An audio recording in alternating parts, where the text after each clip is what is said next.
বলিউডের জনপ্রিয় অভিনেতা গোবিন্দ ও তার স্ত্রী সুনিতার দাম্পত্য জীবন নিয়ে বরাবরই ভক্তদের আগ্রহ ছিল। প্রায় 4 দশকের সংসার জীবনে নানা গুঞ্জন, সমালোচনা ও বিতর্ক পেরিয়ে একসঙ্গেই রয়েছেন তারা। তবে এবার স্বামীকে নিয়ে এমন কিছু মন্তব্য করেছেন সুনিতা, যা প্রকাশ্যে আসতেই সামাজিক যোগাযোগ মাধ্যমে শুরু হয়েছে আলোচনা সমালোচনা। পরকীয়ার গুঞ্জন থেকে শুরু করে 2024 সালের বহুল আলোচিত গুলিকাণ্ড, কোনো বিষয়ই এড়িয়ে যাননি তিনি। সম্প্রতি নতুন রিয়েলিটি শো লক আপ সচ ইয়া সাজায়ের প্রিমিয়ার অনুষ্ঠানে অতিথি হিসেবে হাজির হন সুনিতা আহুজা। সেখানে সঞ্চালক ফারাহ খান তার বহু বছর আগের একটি মন্তব্যের প্রসঙ্গ তোলেন। একসময় সুনিতা বলেছিলেন, গোবিন্দের মতো ছেলে চাই, কিন্তু স্বামী নয়। সেই বক্তব্যের কারণ জানতে চাইলে তিনি অকপটভাবেই নিজের অনুভূতির কথা তুলে ধরেন।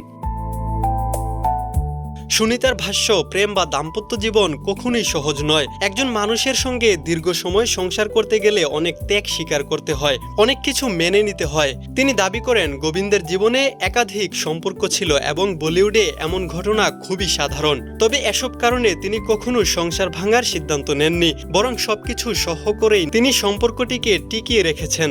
তিনি আরও বলেন, আমি এত কিছু সহ্য করেছি বলেই মনে করি গোবিন্দের মতো একজন ছেলে পাওয়ার যোগ্য আমি। একজন ছেলে হিসেবে সে খুব ভালো হতে পারে, কিন্তু স্বামী হিসেবে তার সঙ্গে জীবন কাটানো সহজ ছিল না। তার এই মন্তব্য উপস্থিত দর্শকদের যেমন বিস্মিত করেছে, তেমনি নতুন করে আলোচনায় এসেছে গোবিন্দর ব্যক্তিগত জীবন। এরপর আলোচনায় আসে 2024 সালের সেই বহুল আলোচিত গুলিকাণ্ড। ঘটনাটি স্মরণ করে সুনিতা রসিকতার সুরে বলেন, জীবনে তৃতীয় কেউ এলে এমন ঘটনাও ঘটে, আর আমি যদি সেখানে থাকতাম তাহলে নিশানা ভুল হতো না। তার এই মন্তব্য উপস্থিত দর্শকদের মাঝে হাসির রোল উঠলেও সামাজিক মাধ্যমে বিষয়টি নিয়ে নানা প্রতিক্রিয়া দেখা দিয়েছে। তবে সঙ্গে সঙ্গে তিনি স্পষ্ট করে দেন, গুলিকাণ্ডের সময় তিনি মুম্বাইয়ে ছিলেন না। সে সময় তাকে ঘিরে যেসব গুঞ্জন ছড়িয়েছিল তার কোনো ভিত্তি নেই। তিনি বলেন, মানুষ না জেনেই নানা গল্প তৈরি করে, অথচ বাস্তবতা ছিল সম্পূর্ণ ভিন্ন। সুনিতার এই সাক্ষাৎকারের ভিডিও প্রকাশের পর তা দ্রুত ভাইরাল হয়ে যায়। অনেকেই তার স্পষ্টভাষিতার প্রশংসা করে বলেছেন, তিনি সাহসের সঙ্গে নিজের অভিজ্ঞতার কথা তুলে ধরেছেন। আবার অনেকের মতে, এত বছরের দাম্পত্য জীবনের ব্যক্তিগত বিষয়ে প্রকাশ্যে এভাবে বলা ঠিক হয়নি।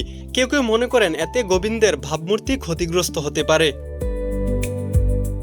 উল্লেখ্য, 1987 সালে বিবাহ বন্ধনে আবদ্ধ হন গোবিন্দ ও সুনিতা আহুজা। তাদের সংসারে রয়েছে 2টি সন্তান, টিনা আহুজা ও যশবর্ধন আহুজা। দীর্ঘ অভিনয় জীবনে গোবিন্দের নাম একাধিক অভিনেত্রীর সঙ্গে জড়ালেও তিনি কখনোই সেসব গুঞ্জন প্রকাশ্যে স্বীকার করেননি। তবে সুনিতার সাম্প্রতিক মন্তব্যের পর সেই পুরনো বিতর্কগুলো আবারও নতুন করে সামনে এসেছে।